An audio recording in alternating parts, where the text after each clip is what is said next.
Hi, everybody. I'm Dennis Prager, and most of you know that. Otherwise, you wouldn't be watching. But nevertheless, it seems odd to just start talking and not say who I am. This is my house, my dog, my fireplace. This is the Fireside Chat. It's a real chance. How you doing, Otto? All good? He was nose down. Otto is definitely looking alive today. Yeah. All right. You're the man, Otto. All right. So this is a chance for me to talk to you every week. And let me tell you something. We're very serious about every week. We haven't missed a week in years now. Right. I think that's fair to say. And, you know, there's a lot going on in society you'd think we might miss, and I travel a lot, but this is very important to me. It's important to me because I get feedback from you that it's important to you. It's completely non-scripted. I am not reading from anything. By the way, that's a risk because, you know, you could say something that you wish you didn't say later. It hasn't happened yet, but it could happen. Let's put it that way. In any event, welcome to the Fireside Chat, where I get a chance to think about life with you and take your questions. So I'm going to open up with an approach to what is happening in many countries of the world as I speak to you, where they're in effect shutting down. People can't leave their country or go into another country. You can't go to a store. You can't gather with more than a few people. I mean, this is unprecedented in my lifetime in free societies. These are things that you would have expected from a totalitarian state, an authoritarian state, but it's actually happening in free countries, which is in itself understandable, but a little worrying. If a leader could simply say, you know, restaurants, you must all close, that's a little scary, actually, and it should be. It should be scary to people. And I don't get scared easily. I almost never get scared. But that's not the aspect of what I want to speak about, the aspect of what's happening that I want to speak to you about. I want to tell you, especially those of you who are young, I want to tell you how this can in fact be a good thing in the final analysis in your life. And this is truly important. Life in much of the world today, certainly what we call the developed world, is unnaturally easy. Very few of you have to worry about your next meal, have to worry about a roof over your head, have to worry about dying young, which was extremely common all through human history. Anywhere that you're watching this, almost anywhere in the world that you're watching this, that would be true. So what happens is, and I've seen it happen in the United States, it started really with my generation, the post-World War II generation, which grew up with unprecedented affluence, unprecedented freedom, unprecedented health, unprecedented peace, and sort of expected life to be easy. I think, by the way, that is a big part of what makes the left tick. It's a utopian dream about life. Oh, we'll make a world with no pain. It's a no pain aim. People in the past never even thought, I mean, they thought maybe, you know, in the afterlife or after the Messiah comes or something like that. But in this world, it was understood pain is part of life. That's very important for you to understand. Pain is part of life. It is not possible to lead a painless life. It is literally impossible. Emotional pain, physical pain, financial pain, family pain, this is almost inevitable in anybody's life.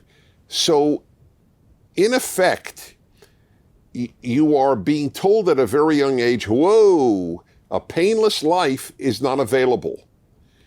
And that's that's the silver lining in the difficult times at this very moment in which we live. When you understand at an early age that life is difficult, you will actually be happier as an adult. That's the irony that I want you to understand. The generation, my parents' generation, which grew up in the Great Depression and then World War II, they did not expect life to be painless. They suffered so much, and they were a happier generation than many of the kids that I see on college campuses who are so angry and jaded. Oh, that's another thing, jaded. I'll get to that in a moment. But they're so unhappy that they have to make up problems like, oh, I am a woman in let's say America, and I'm oppressed. I mean, college students, female college students, get up to the microphone when I speak at colleges, and they will say that to me, because I always invite people who differ with me to ask the first questions. Dennis or Mr. Prager, whatever they'll call me, as a woman, I'm oppressed. And I will just go, you're not. Or as a black, I'm oppressed. I'm sorry, you're not. You are not oppressed. You may oppress yourself, but you are not oppressed. You have it great. That doesn't mean life is easy. It means the society is not holding you back. Maybe family problems are holding you back. Maybe your psychological state is holding you back. Maybe your values are holding you back, but the society is not holding you back. So when you expect a painless life, you will be in pain. That's the irony. I never expected a painless life for a whole host of reasons. I think one of the reasons was that I was born shortly after, a few years after the Holocaust. The Holocaust, obviously in a Jewish family, I mean, not obviously, there are many non-Jews who understand the horror of the Holocaust, but in Jewish families, it was very real, even if you didn't lose relatives in the Holocaust. And I knew, therefore, from such a young age that there's evil in the world. And so I was very grateful at least from high school on. I was so grateful for living in America, where Jews had it so good compared to elsewhere. I've written a book on anti-Semitism. I know how much Jews have suffered. So that's just one little example of what I knew at such a young age. And by the way, in this regard, religious Jews and Christians know life is tough. It's part of their religious theology. This is a fallen world, to use a Christian term, but Judaism would hold a very similar regard of the world, a similar viewpoint.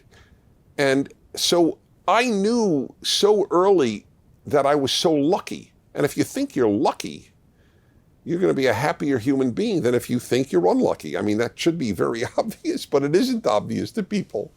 You walk around thinking, oh, I have it so bad, I'm a female, I have it so bad, I'm a black, I have it so bad, I'm a Hispanic, I have it so bad, I'm a gay, I have it so bad. Just fill in whatever it is. But you can't be happy, obviously, if that's what you think. So I think that seeing this difficulty, I was talking about my parents' generation. They had the Depression and the World War II. This is not a Depression and this is not World War II, but this is a difficult time. And it's sort of like the flu shot, to really mix metaphors. What is a flu shot? What is any vaccination? You get some of that virus injected into you so that you can build an antibody against it. That's the way it is with difficulty.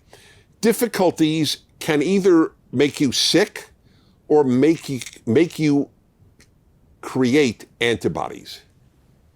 And that's what this is the thing to do now, is let this difficult time make these antibodies. I'm now being inoculated against against an expectation of life being easy.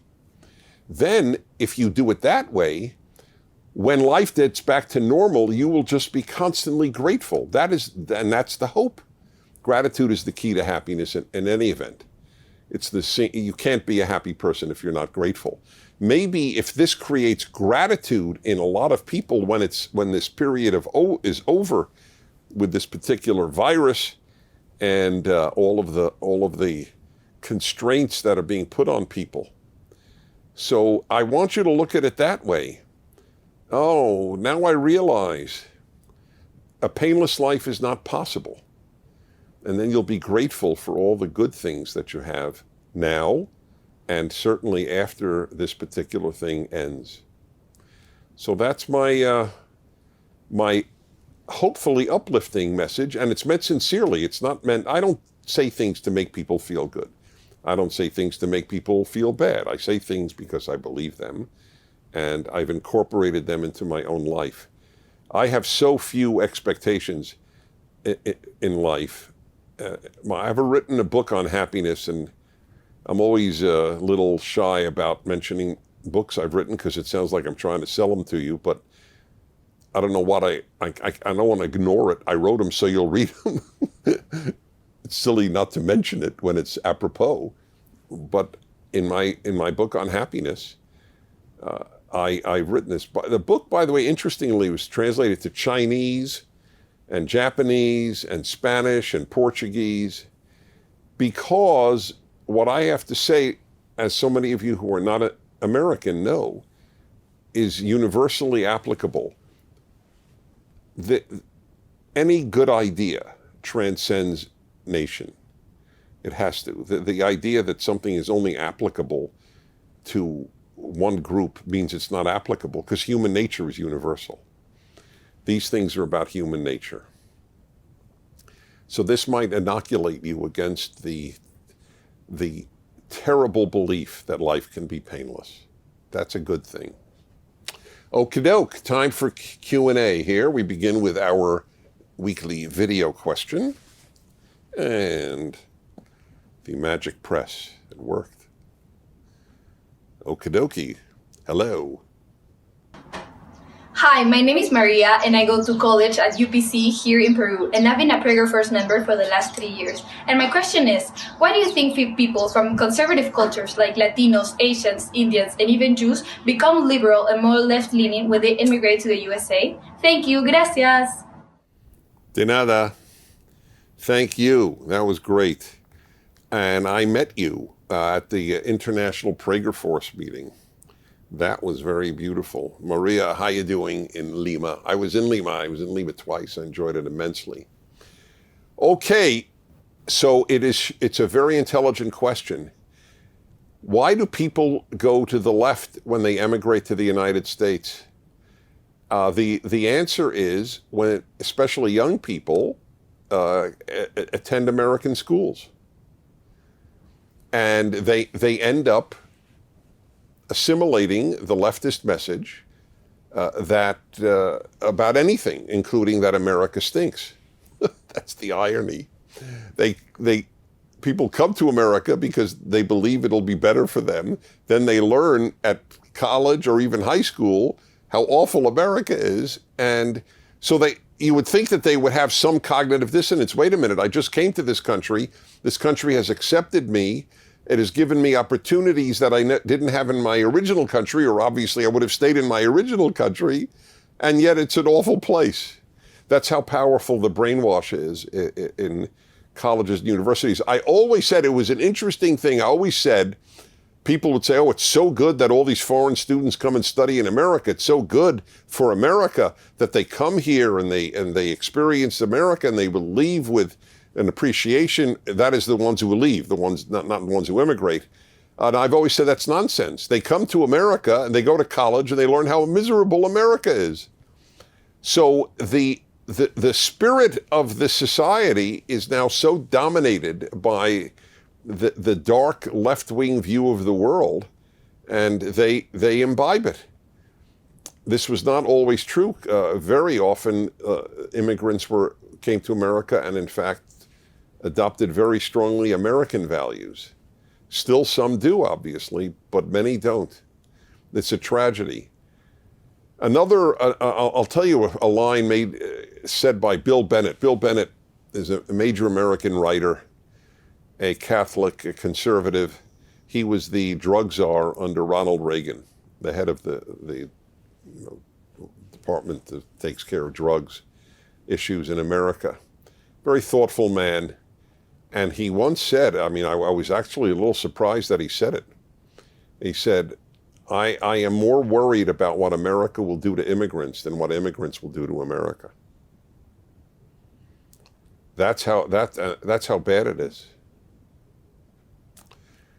And we're not talking about what America will do to immigrants financially or anything like that. No, we're talking about ideologically. In your case of Latinos coming to the United States, the family is a very strong unit in Latin America. It's weakening in the U.S. because of left-wing values that, you don't need a mother and father. That's ridiculous. It's fine to have children without a husband. It's bigoted even to claim otherwise. This is actually what is taught. So this spirit, this zeitgeist, spirit of the times, is assimilated into the consciousness of young Latinos in the United States, for whom the out-of-wedlock rate is very high. The out-of-wedlock meaning children born to an unmarried mother. Very important question. David, 20 years old, Newton, Connecticut. Since the Democratic Party now embraces socialism, my question to you is, what is the difference between socialism and communism? It's not easy to answer because socialism is very often used in communist countries to define what they are. I was a student of the Soviet Union. That's why I learned Russian. I was at the Russian Institute at Columbia University, and I learned a great deal about the Soviet Union, visited the Soviet Union. They never said that they were communist. The Communist Party led the Soviet Union, but they said, we're not yet at communism, we're still socialist. But of course, they were a communist country. They just called themselves socialist. Their famous motto, where there would be signs all over the Soviet Union, "Vперед к коммунизму," forward to communism. In other words, they hadn't yet attained that ideal of communism. Communism theoretically is different in that it's more coercive. The government controls more than it doesn't allow for democracy, whereas socialism theoretically does allow for democracy. That's why people say they're democratic socialists, meaning that they are pro-democracy, but they're still socialist. But it's an important but, because socialism often does undermine democracy. Not always, but look, the more the government controls, which is socialism and communism, the less freedom there is. I mean, let's be clear about that. I mean, that's definitional. America was founded on the idea, and is the only country ever founded on the idea of small government, of limited government. This should be the ideal for all countries, not just for America. Because the bigger the government, the smaller the citizen. It's a statement I came up with many years ago. We even made a bumper sticker out of it. I wish everybody would learn that phrase. The bigger the government, the smaller the citizen. That's what the founders of America knew, so they wanted a small government with maximum liberty to the citizen. But if the citizen is not a decent person, the liberty will be used to do bad things. So you need a society of decent people, not saints, just decent people. But it's not easy, because human nature is deeply flawed. Kalp, K-A-L-P, 22 years old in India. Hi, Dennis. Hi, Kalp. Hope you are doing well. I am, in fact. My question for you is, why would an all-loving and all-powerful God permit natural disasters to occur? Give Otto a rub. You want a rub, Otto? He lifted his right eyelid. That, for Otto, means a lot. Hey, you're the man. You are the man. Yes, sir. Yes, sirree. I enjoy this guy a lot, I got to tell you. Otto, what do you think? All right. Not much is the answer. Okay. This is the oldest question that religious people and, in fact, non-religious people have ever asked. How could the God be all good, all powerful, and there be so much evil? I don't know how you don't ask that question. I've asked it all of my life. So the question was, permit natural disasters. Now, it's interesting. You didn't, to your credit, you didn't ask how does a good God allow people to do evil. That's a somewhat easier answer. God gave us free will. If God did not allow me to hurt anybody, then I would be a robot. I would not be human. Right? As soon as if I wanted to hit somebody, God would hold my hand or hold my arm. Or if I wanted to hurt somebody's feelings, would God shut my mouth? I mean, so obviously human evil is allowable. By the way, that still doesn't take God off the hook, because there is so much evil that people have done, so much torture and slavery and gratuitous cruelty and sadism, and that you have to say, God, why did you make such a flawed creature? And I say that a lot. I have a lot of issues I raise with God. You should know that this is in the Bible. The name of the first God-knowing people, the Jews, which is called Israel in the Bible, Israel is the name given to Jacob, Abraham, Isaac, Jacob, the patriarchs. And God changes his name from Jacob to Israel, and the definition of Israel is given in the Bible: to struggle with God. People don't know that. It's a very interesting thing that people are not, even many Bible-knowing Christians are not aware of the fact that Israel means struggle with God. Yisrael, El is God, Yisra is to fight with or to struggle with. Many people don't know that that's what it means to struggle with God. That's why the notion of blind faith, that, I don't argue with God, I don't ask God any questions, I don't get angry with God, this is foreign to me. If God is real and I'm real, of course I'll get angry with God. And you can argue with God. The first monotheist is Abraham, and he argues with God. God wants to destroy Sodom and Gomorrah, and he says, wait a minute, what if there are 50 righteous people there? Will you still do it? He stands there and argues with God. So I have my arguments with God, but it never leads to atheism. It just leads to arguments. It's like saying, if you argue with your spouse or your parent or your child or your friend, does it mean they don't exist? It's absurd. I argue and God exists. Of course God exists. Now, natural disasters I don't have an answer for. I admit it, I don't. But I do have a good approach. It's not mine. By a rabbi, I think he said this in the 1950s, Milton Steinberg, and I memorized it because it's so powerful. The believer in God has to account for the existence of unjust suffering, which is your question.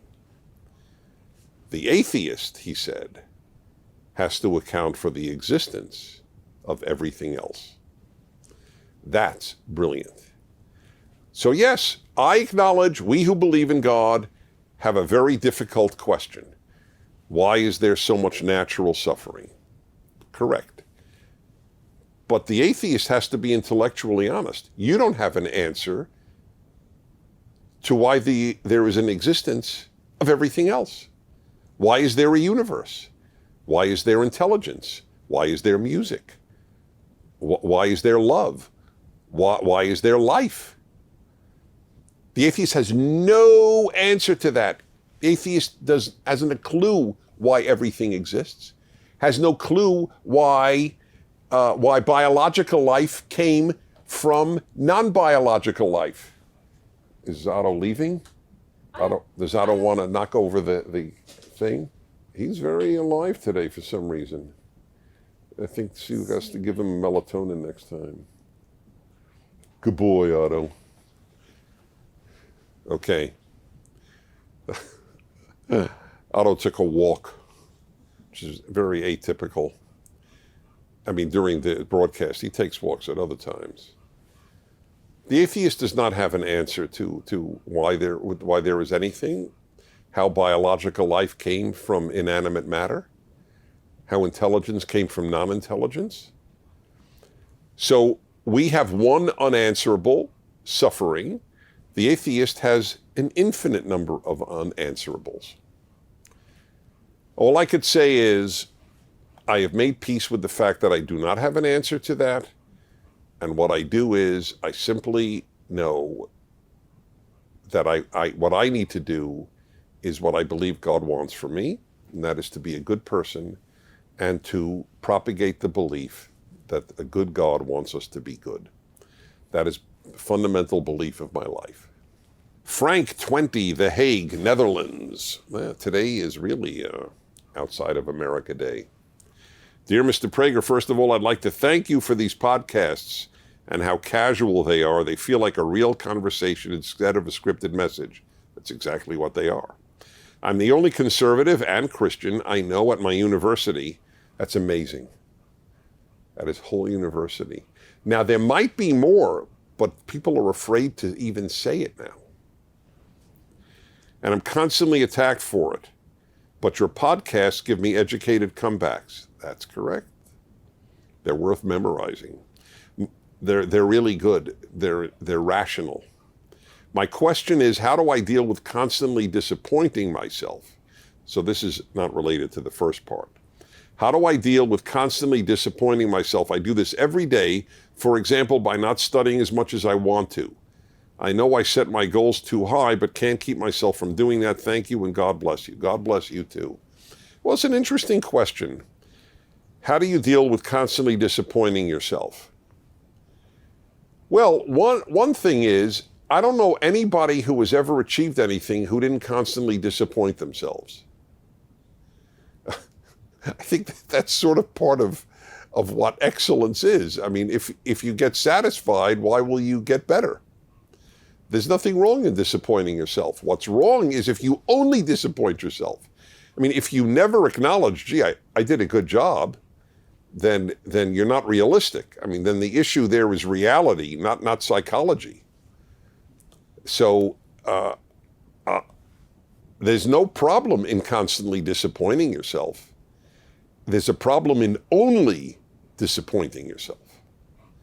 Then you're not being realistic, because there's no question that you have done good things. You are as obligated to know the good you have done as it is the disappointing things you have done. Both are absolutely obligatory. How's our time? 29. 29? So what do you think? Wrap up. That's what I think. Got good more. Oh, God, wow. Next one. I got to take this next one next week from Gainesville, Florida. Anyway, I hope that these things mean a lot to you, because they come from my heart and my mind. You need both.